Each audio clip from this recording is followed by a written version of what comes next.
From the lines across the ocean to the land beyond the mountains, through the Sahara, we bring on sport news, live analysis, expert discussions on trending stories in politics, business, socio-economy, sports, and documentaries. So catch all the updates on the happenings around the globe. Stay focused on the fact today, only on ATN.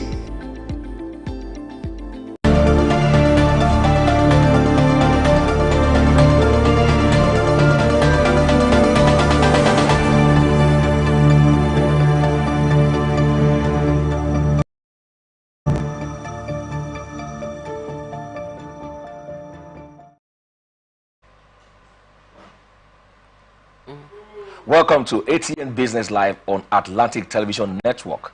This is a network medium of bringing the happenings in the economic sector of society to our discerning viewers.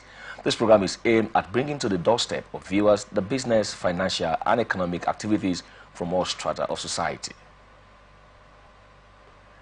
It delivered as it did through the various stock exchange across the world.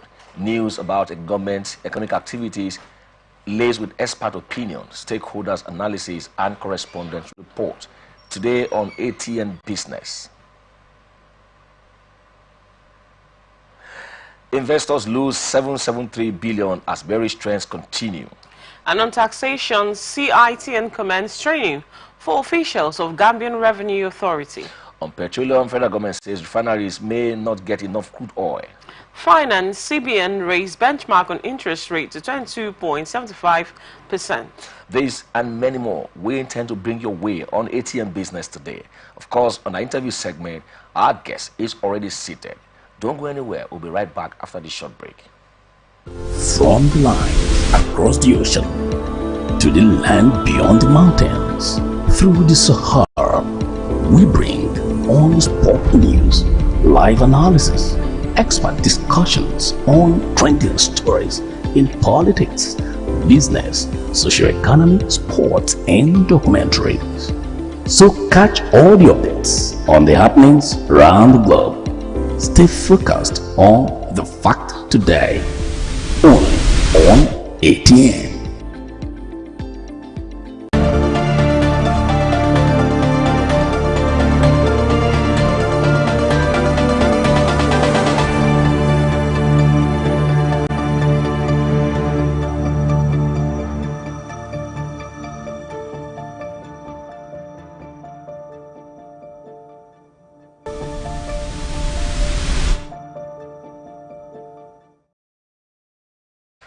All right. The bears maintained their grip on the Nigerian exchange on Tuesday as the all-share index dipped to 1.39%. Investors lost 773 billion naira underpinned on sell-offs on the market capitalization to settle at 55.04 trillion. The market year-to-end returned lower to 34.52%.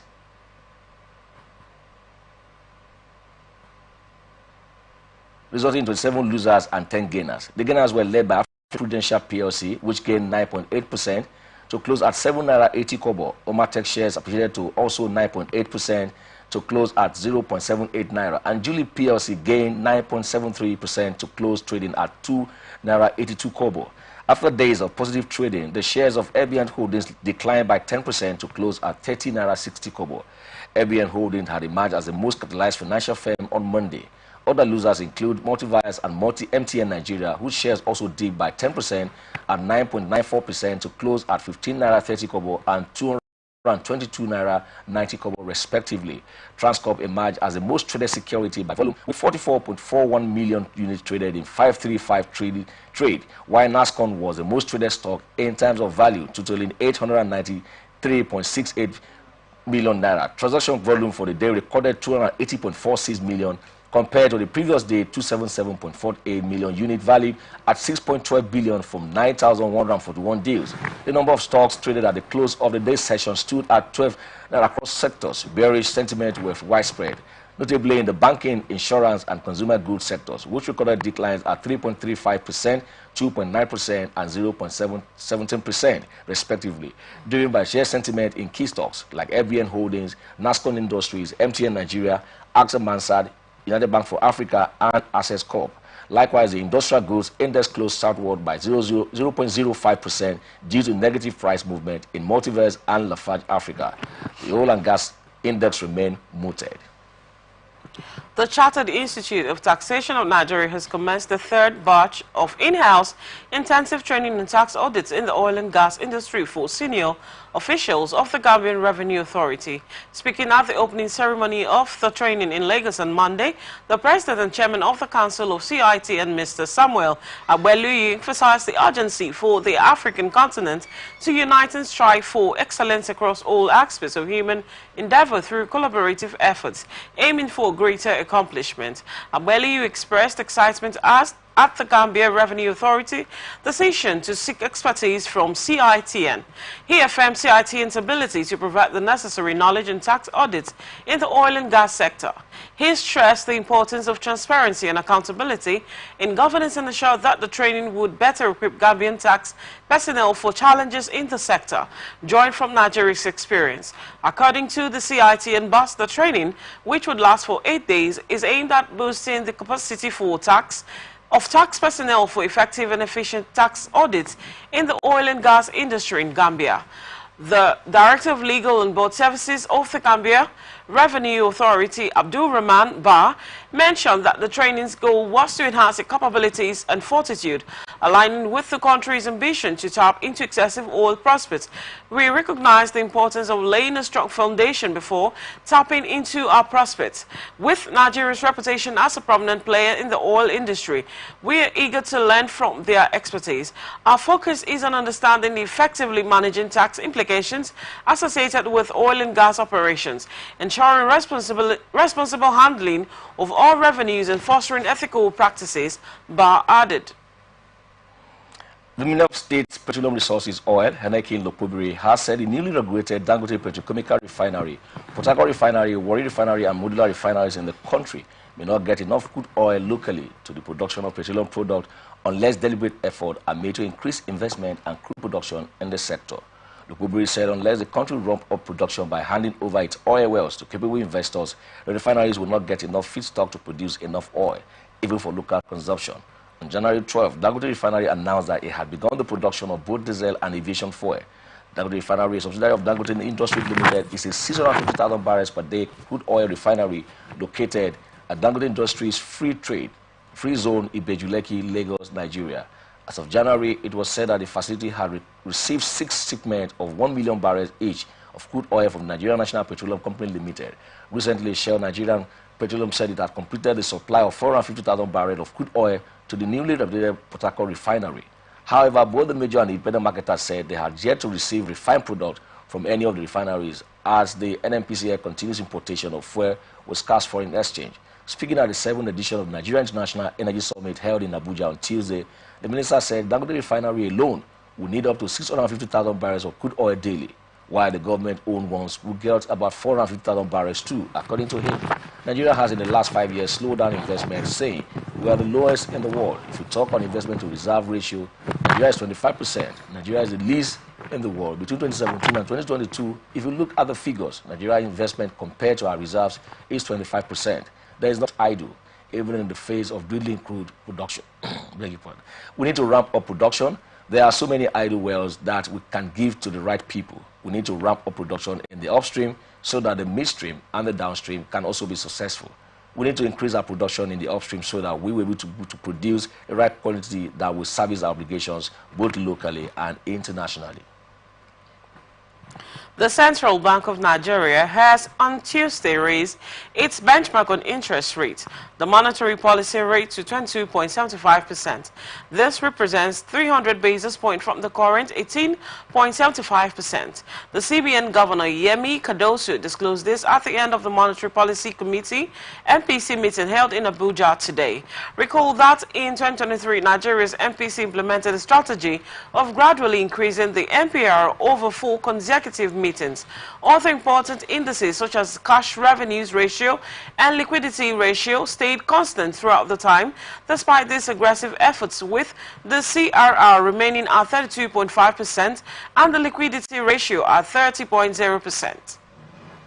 The federal government on Tuesday declared to Western nations in Europe and America that Nigeria will not stop the exploration of fossil fuels despite the pressure being mounted by the West for the discontinuation of investment in fossils.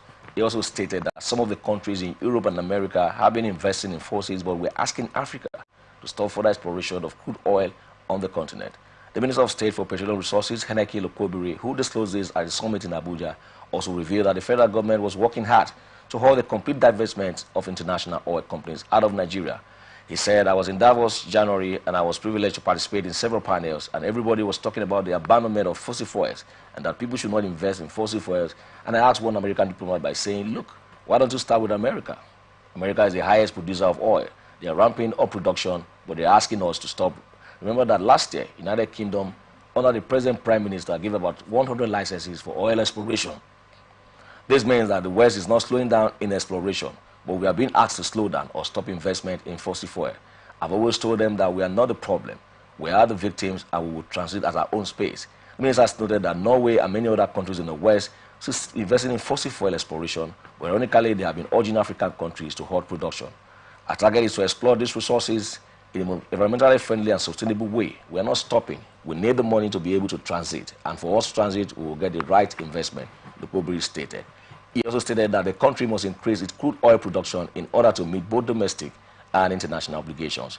He expressed optimism that the region of Nigerian refineries, the demand for foreign exchange for the importation of petroleum products will be reduced once the refineries come on stream.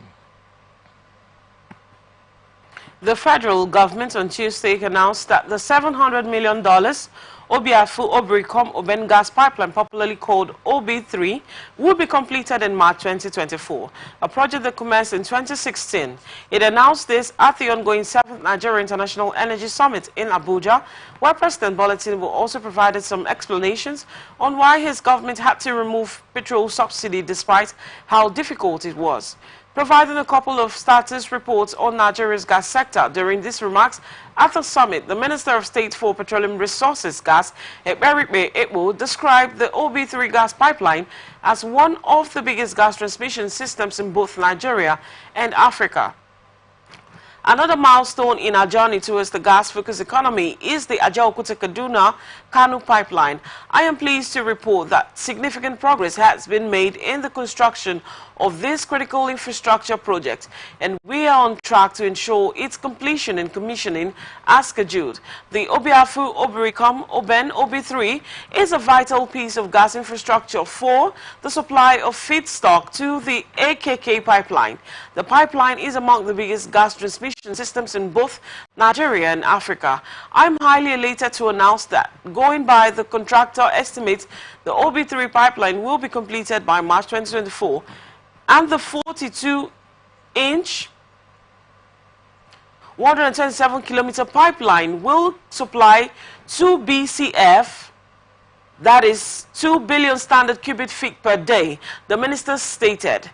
Ekpo noted that upon completion, the pipeline would supply the AKK pipeline with gas from the three fields of Obiafu, Obricom, and Oben, as he commended NNPCL for its steadfastness in ensuring the timely completion of the OP3 pipeline project. The federal government is planning to tackle energy poverty among Nigerians with the construction of oil-grade power plants. The Minister of Power, Adebayo Adelabu, disclosed this on Tuesday at a two-day stakeholders roundtable organized by the Ratification Board in Abuja. According to the minister, the off-grid plants will be sited in rural communities that are not originally connected to the national grid. Adelabu noted that the vision of President Bola Tinubu was reflected clearly in the 2023 Electricity Act, saying that served as a testament to the country's commitment to creating an enabling environment for sustainable energy development. He advised that the dichotomy between on-grid and off-grid solutions should no longer be seen as a division, but as a complementary component of a holistic energy strategy. By seamlessly integrating on-grid and off-grid effort, we can assure that every citizen, regardless of location, enjoys the benefit of a reliable and sustainable power supply, he stated. According to the minister, the concept of electricity access goes beyond having the light on the various homes, businesses, and institutions, but effort must be geared towards addressing and capitalizing the socio-economic benefit of sustainable energy access. Only then have we done justice to this nation. Then have we fully optimized this people-focused and strategic blueprint of Mr. President as contained in the Electricity Act. He said the ministry was addressing that. He called on critical roadblocks, mitigating progress in the energy sector to ensure that Nigerians are provided with the services they deserve. Energy poverty still affects millions of Nigerians, especially in all great communities across the 774 local government areas. Our commitment must therefore be unwavering by ensuring that the benefit of electrification reach every corner of our nation. We are not only illuminating homes, but catalyzing economic growth, improving healthcare, and enhancing educational opportunities, he remarked. The Senate on Tuesday resolved to probe the affairs of Ajokuta Steel Company Limited and the National Ore Mining Company in Kogi State from 2008 till date. It planned to unravel the mystery behind the payment of $496 million allegedly made to Mr. Pramod Mittal, the chairman of the Global Infrastructure Holdings Limited by the federal government in September 2022 as settlement over contractual disputes. It also resolved to investigate the circumstances that led to the requisition of NIOMCU even when the initial concession agreement was validly terminated by the Yar'Adua administration with a positive review by the International Chamber of Commerce, London. Senate's resolutions to this effect were squelched to a motion sponsored by Senator Natasha Akpoti-Uduaghan from PDP Kogi Central and exhaustively debated by many of the senators. She said the Ajokuta Steel Company Limited and the National Iron Ore Mining Company located in Kogi State were established sometime in the late 70s by the federal government with the potential to put Nigeria on the path of technological and industrial advancement and establish the country as one of the leading exporters of steel products in the world. She lamented that decades after their establishment, the Ajokuta Steel Mill and NICO have been unable to produce steel despite efforts by successive administrations due to lack of earnest political will and bureaucratic corruption. According to her, Nigeria currently expends about $3.3 billion annually in steel imports. And that brings us to the end of the business news for today on Atn Business Live on Atlantic Television Network. We'll take a short break now. When we return, we'll look at our interview story. Our guest is already in the studio. Don't go anywhere. From the line across the ocean to the land beyond the mountains, through the Sahara, we bring on-spot news, live analysis, expert discussions on trending stories in politics, business, social economy, sports, and documentaries. So catch all the updates on the happenings around the globe. Stay focused on the fact today, only on ATN.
Every day, our lives are changed by history. We are one people, all of us. Leaders, politics, Nobody's ambition is what's the blood. I have fought a very firmly. natural occurrence, war, and the world economy. I belong to everybody and I belong to nobody. ATN covers it all on ATN Politics today.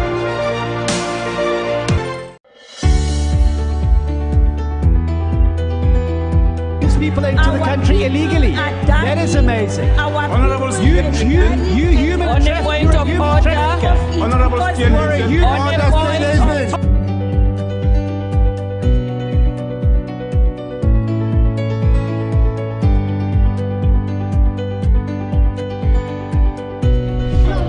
From the line across the ocean to the land beyond the mountains, through the Sahara, we bring honest pop news, live analysis, expert discussions on trending stories in politics, business, social economy, sports, and documentaries.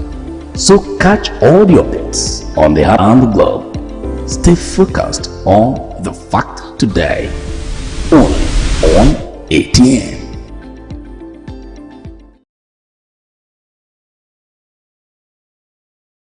Atlantic Television Network, where we're going on straight to the interview segment of the show. And of course, I have my guest here, who is a regular on Atlantic Television, but not on ATN Business, on other programs. Mr. Weduduye is joining us this afternoon. Great to have you on the show. It's a pleasure. All right. I know you're a businessman. I know you have a lot of things in your hand. But what we look at electricity, because the Minister of Power, Adebayo Adelabu, has lamented that despite the huge investment of the federal government in the power sector, the sector has remained underutilized. Adelabu, who spoke after inspecting the Benin Electricity Generation Company power plant in Iwovo under the Niger Delta Power Holding Company at the weekend, assured that his ministry will push for the removal of all hindrances that has prevented the power plant from operating maximally. The minister said that the government had invested so much money in the energy sector, adding that it was lamentable that Nigeria was still battling with issues of light. I've gone around this installation and I'm quite impressed with what we have here. Contrary to general belief, Nigeria invested so much in power generating plant, and this plant are state-of-the-art plant. They are well maintained, they are in a very good condition, they are in a condition that can give us the kind of power generation that we need in this country. Except that there is a lot of capacity distortions. I will take them one after the other. I got to the Iwovo plant, which belongs to the federal government under the Niger Delta Power Holding Company. It's a plant with 4 gas plants in every good condition, with a capacity of about 125 megawatt each, which is total of 500 megawatt. According to Adelabu, the plant running hours are all below 30,000, which means that they have not been run for more than 3 years, even though they were installed almost 8 or 10 years ago.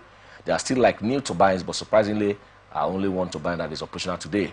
It did about 100 megawatt of power as against the installed capacity of 500. That is just 20% capacity utilization, which is a gross lack of utilization of our investment as a country. Well, let me not bug you with all the stories. We know where we are in Nigeria. Power has always been the problem. Now, you can see how much has been spent. We can't even quantify how much has been spent. I remember that in the Obasanjo era, we were told about 16 billion naira was spent. Okay, is it dollars or naira? Dollars were spent on power. And yet, Nigeria is still battling with power issue. Now the minister has gone around this particular plant. That should be producing about 500 megawatt. But right today, it's producing only just 100 megawatt. What's your take on that? What do you think we're actually doing what is right concerning electricity in Nigeria, or just paying lip service to what is happening? I think the power industry is a very deep industry, and it requires consistent approach with determination. Aside the fact that you have the technocrats therein, you also need a political will to ensuring that this investment, much as there is deployed to ensure that the yearnings of an average Nigerian and business alike, coupled with the fact that indicators that investors will also see to bring in fund will all yield the desired result. It therefore means that the political will and the drive to ensuring that the loopholes and the channels of leakages, which of course the minister mentioned, which of course have bedeviled the industry in the last 30 years, is addressed. And based on his position, you will not want to take that to the bank that we'll get to El Dorado in the next few years or few months, as the case may be. It's a long time, approach, because investment in power is very expensive, even across Sinacline.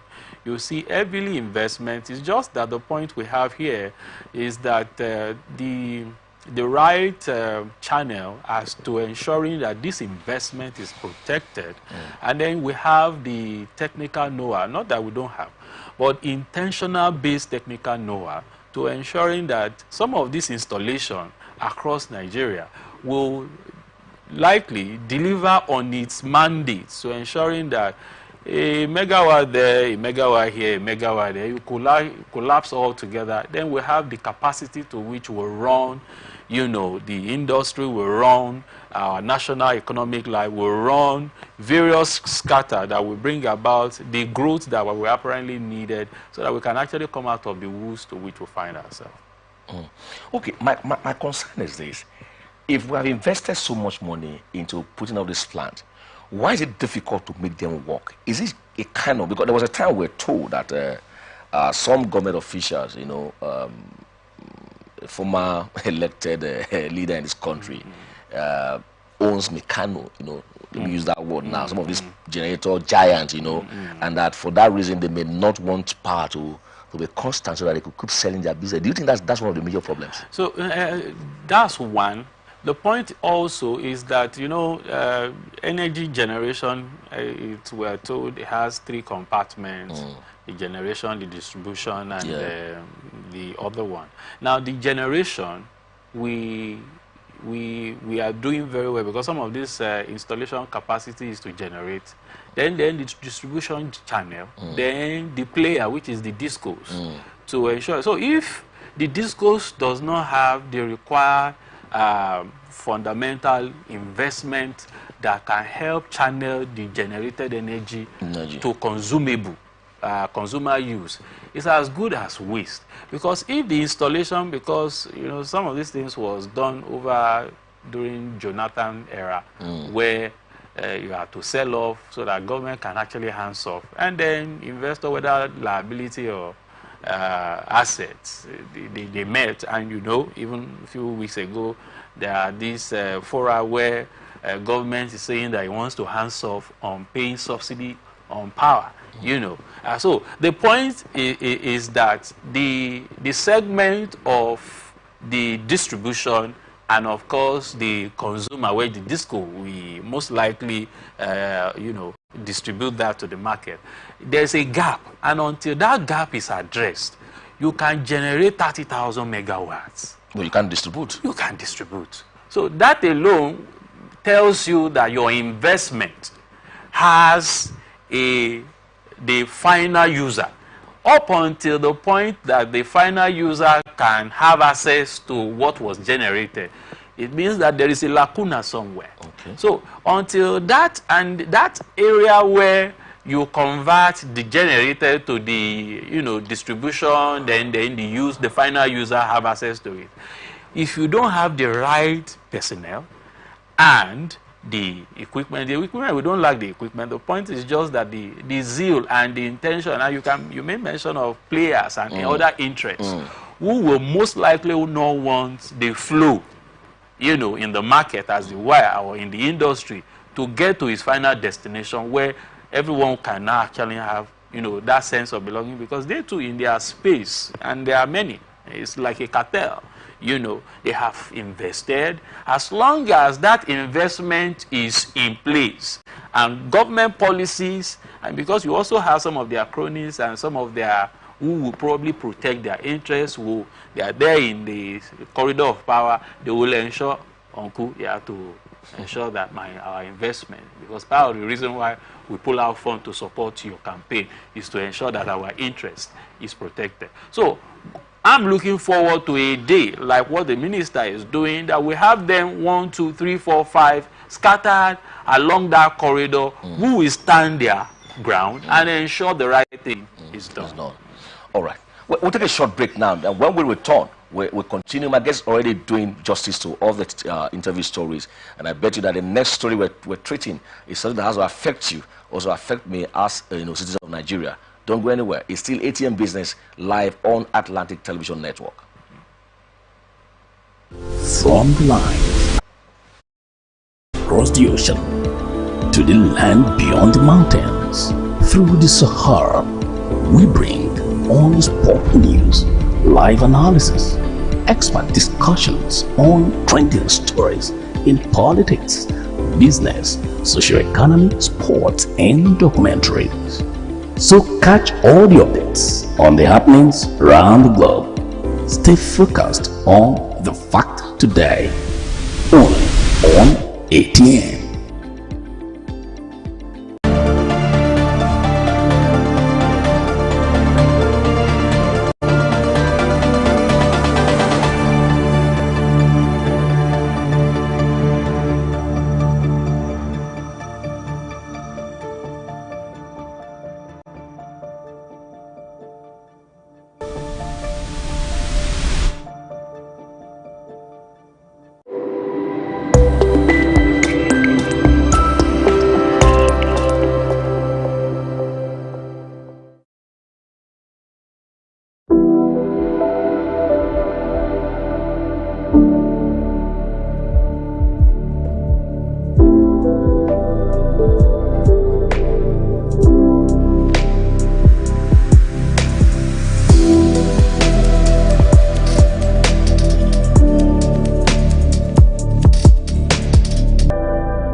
Every day, our lives are changed by history. We are one people, all of us. Leaders, politics, Nobody's ambition is what's the blood. I have fought a very family. natural occurrence, war, and the world economy.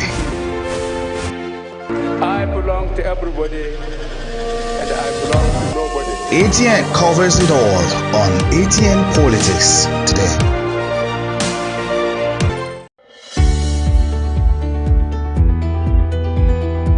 People into the country illegally. That is amazing. Honorables, you.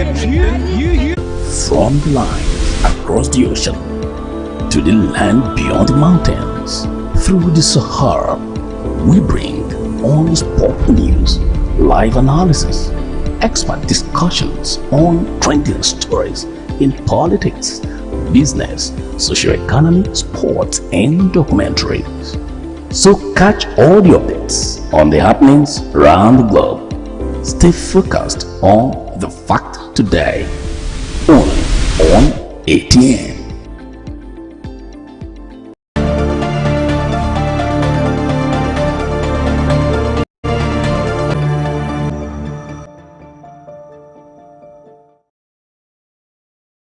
Business live on Atlantic Television Network. My guest is still in the building, Mr. Welch Oduyemi. He has been doing justice to the first, interview story, which was on power. Our hope is that this country one day will be able to witness, 24 hours uninterrupted power supply. We saw a glimpse of that in Abia State a few days ago. Yes. I've been to Cotonou, Benin Republic. I was there for 4 days, and I didn't see something like that. I've been to Ghana. I spent 2 weeks, and I didn't see anything like that. I've been to Johannesburg. I spent weeks, and I didn't see anything like that. And so why can't it happen in my own country, Nigeria? So the West Coast line, you do know that Nigeria also supports the partnership. And that's my concern. So, if I'm giving you food, should I be hungry? Yeah, you can imagine. I shouldn't be hungry giving you food. Sure. I should have been well fed before being able to share part of my food to you. Yes. Now, but if I'm giving you food and I'm hungry, what does that portend? It doesn't make economic sense. All right, let's go to the second story now. Nigerian National Petroleum Company Limited has assured Nigerians that the country's energy scarcity will be over in the next 10 years. The NNPC Chief Group Executive Officer Mele Kyari disclosed this Tuesday at the opening ceremony of the 7th edition of the Nigerian International Energy Summit held in Abuja. In a statement by the NNPCL Chief Corporate Commission Officer Olufemi Soneye, assured stakeholders of the company's commitment to work with them to close the energy deficit gap and create prosperity for Nigerians. From all indications, all issues of energy scarcity in the country will be over in the next 10 years, he stated. Kyari described the NNPC as the largest partner to the oil-producing companies in Nigeria, assuring that its role in the divestment of international oil companies from onshore and shallow waters assets in the country was that of feasible and not an obstacle. Mr. Welt, I don't want to go into the other stories. 10 years. In the next 10 years, not even the next 2 years. What exactly are we not doing right? in terms of energy sufficiency in Nigeria, petroleum? What are we not doing right? Quite very, very, very controversial. You will but only sense one thing: corruption. Corruption. And when corruption is inch from the up, down the middle, then to the down, and there is a lip service towards fighting corruption. You know, some of these things are not rocket science. When you take a deliberate step to addressing a problem, and you are hitting that problem for its source, once that problem is addressed from the source, every other things fall in line. Now, the group DG for the NMPCL assuring that energy problem will be solved, it's just like any other political statements that we've been hearing over time. The last 20 years, we have or 30 years, or 20 years as the case may be, Vision 2000, by year 2000, and by year 2000, virtually all the problems that were bedeviling Nigeria from the 80s down to the 90s will be over. Then we go to 2000. Then 2010 was also put forward. Then 2020 was also put forward, and boom! During the COVID, we saw everybody trying to throw some of these blueprints, addressing the economy, addressing some government policy with regards to putting on the table the basic amenities that makes life much easier. We are seeing the heavy migration of Nigerians to spaces where things works. And do you know, irrespective of the population of some of these countries, there is a system that can accommodate because things works, and people see and defend the system that is working, whether the citizen of that country, we also see that other outsiders, because they know that it's a platform for investment. Now, I'm not going to outrightly rule out this projection. I want to be optimistic that I hope with the content of the report, coupled with the partnership, both onshore and shallow water investment installations, coupled with indices that will drive in investment in that cap, to ensuring that some of these projections will see the light of the day. Oftentimes than done, they make this statement as though they're going to be in power in the next 10 years. Yes. Because after 4 years, probably the sitting government will probably win another mandate to be in the office. Then you bring another set of persons who also want to throw away whatever, whether appreciable intentions or approach or engagement that has been made by the outgone officers, executive officers handling that sector. You will now see someone coming in who also probably wants to make a mark, and of course, and that's what we're seeing even with the central bank and some other central bank and some government agencies over the time. So the point is that 10 years, wow, I'm seeing the possibilities if the philosophy of government is a continuity thing. That this projection, yes, that it's a limited liability company right now, not fully as where it has metamorphosed into running the NMPCL as, that makes profit. We hope that by this projection, in the next 10 years, I'm so sure we're going to be around, but whether to discuss it, but it will be evident for everyone to see that some of these projections are actually statement credited to technical in-depth of the reality of times, and not just a statement that's just to allay the fear. Not a political statement. Not a political statement, and also to assure whoever that has put you in the office, getting that impression that you are doing something remarkable that people will actually clap. We are not clapping. Over the years, our dependability on oil I think has made us not really understand what our economic state. Because if you observe now, we're not a production, a producing nation. We import, we're an importing nation. We import almost everything. Where people have preference for any foreign goods. You know, for instance, I don't know where there was a time we're talking about when I was growing up. We used to have here of the Kano Pyramid. Yes. Kano Pyramid of Granite then. We used to have the cocoa in those states, Ileoluji, Ibadan, and all of those things, all of those areas. I know some of my classmates when we were in school, whose father were farmers, you know, were very rich in cocoa business there, and they were the big boys on campus. Their father had a lot of money to throw around because cocoa was just the in thing, and you could see them once there's holiday, they run back to the village because they want to go and see their fathers in the farm just to make, because when they come back they want to have more money. But I think that my concern is this: in the next 10 years, how are we sure? Do you see this projection now for 10 years, another 10 years, you know, of energy sufficiency? Because what Kerry is saying is that our energy problem will be solved. So if I'm quoting him right, what do you make of the fact that people have been talking even before Kerry? Yes. So do you see this coming to like rightly said, the president, if he wins a second term, he has 8 years to live, to rule the nation. And then somebody else may come say, look, this policy is not is not feasible. And then he may fix that and start another one again. So don't you see that this instability of policies from government has actually ruined the economy of the country? All right, you note that the energy summit held in Abuja, which of course the excerpts of this statement was formulated, was hinged on the various failures noticeable over time. You know, these compounding failures. This statement could also be one of those box creating a solution to addressing the problem because you are not even sure. Because it's not a statement of definitive. It's a statement based on partnership.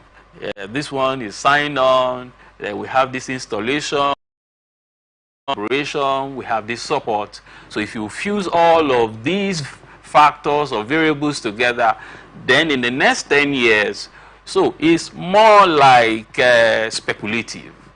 It's not definitive. And then as an investor or someone in business, you just have to, especially in about your alternatives, so that you will not take, you can't take such statements to the bank and then you begin to make business decisions, your 5-year plan, your 10-year plan around that. You will have to put up exigencies. Okay, should this drive fails, what is the need for us as investors, as persons who are trying to break new frontiers? We're trying to also, okay, we cannot run, we can do our business here, but with this statement, we can't take it to the bank. We can't take it and say, okay, you want to sleep and begin to make. So the point is, as I said earlier, that I'm hopeful that it will stir up certain critical thinking, you know, capacity that will apparently, you know, help to really see that this problem is addressed. Because as we are discussing it here, some other places, some other fora, they will be discussing. And out of that multiple of discussion, solution, logically, when experts begin to dissect the credibility of this statement, then you begin to see some light at the end of the tunnel. All right. Well, because of our time, we just take, you know, the very last question, you know. Let me thank you very much. You know, the issues on ground. You know, for me, you know, talking about the African Petroleum Organization, you know, a lot of people attended that conference, and I hope that what Kerry is saying, for him to have earned a reappointment by the president, I'm sure the president believes in his ability or capacity. The NNPC. Let's hope so that maybe in the coming year we're going to see a whole lot of good things, you know, happening in the sector. Now, you heard in our earlier stories which we read, where the Minister of Petroleum in oil said that we don't have enough crude to feed those. What do you make of that? I don't understand if you don't have enough crude, but we don't have enough crude to feed our own refinery, but we have enough crude to go out and refine to bring back to us as a refined product. Some of these statements and the operation at the operation field, there are certain, our monetary and of course fiscal policy around funding capacity generation with oil is hinged on the condition World Bank. So don't overlook that. Some of our decision of financial policy arrangement is hinged on terms and conditions on they are the one who grant access to loan, and they will give you condition as to what you must do. With our currency devaluation, remember during some 8 years ago, the then government, President Muhammadu Buhari retired, approach through his various options on the table to approach the World Bank, and then the option of devaluing the naira started, and there again, keep on borrowing, keep on borrowing. Some of the effect of what we're going through right now is as a result of, the loan and condition attached to some of these things. So you most likely will not understand if you don't go in depth to actually generations are servicing loan. A few days ago, we had the president, commending that some loans have been, taken care of, particularly with some nations, China and some other country, about 4 of them. So basically, you will probably not have that understanding as to how this operation runs underline. So I am up the opinion. Current arrangement in place, we keep on pushing, keep on talking about it. Experts and of course stakeholders will come on the table and demand questions and of course the right policy of the government, so that the government can apparently put the investors, the various government institutions in place to ensuring that the mandate given to delivering the dividend governance is delivered, so that the life will begin to wear a positive drive, and then we'll begin to see Nigeria prospering again. Because some of those things that happen on the line, and I hope we're able to meet up with that. As you can see, he said some of these nations, foreign nations, American and UK, they are still in oil exploration, and they're asking Nigeria to pipe low in that regard.